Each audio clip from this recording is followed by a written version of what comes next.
আসসালামু আলাইকুম ওয়া রাহমাতুল্লাহি ওয়া বারাকাতুহু। সম্মানিত ভিউয়ার্স, ফরজ নামাজের পরে আল্লাহ রাসূল সাল্লাল্লাহু আলাইহি ওয়াসাল্লাম অনেক দোয়া আমাদেরকে শিক্ষা দিয়ে গেছেন।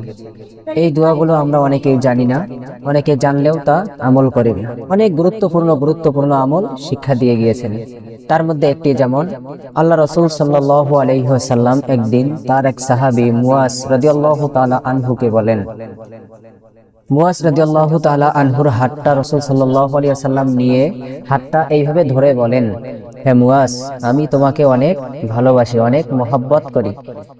যেই কথা সাহাবী রাসূলকে বলার কথা যে ইয়া রাসূলুল্লাহ, আমি আপনাকে অনেক মহব্বত করি, সেই কথা রাসূল সাল্লাল্লাহু আলাইহি ওয়াসাল্লাম তার এক সাহাবীর হাত ধরে বলতেছেন, হে মুয়াজ, আমি তোমাকে অনেক ভালোবাসি, অনেক মহব্বত করি।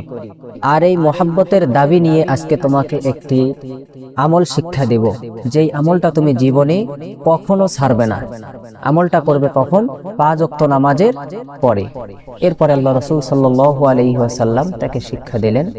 দোয়াটি হলো, আল্লাহুম্মা আইন্নি আলা যিকরিকা ওয়া শুকরিকা ওয়া হুসনি ইবাদাতি। সম্মানিত ভিউয়ার্স, আজ থেকে আমরাও রাসূল আকরাম সাল্লাল্লাহু আলাইহি ওয়াসাল্লামের সুন্নাহ এই আমলটি শুরু করে দেব। জীবনে আর কখনো ছাড়ব না ইনশাআল্লাহ।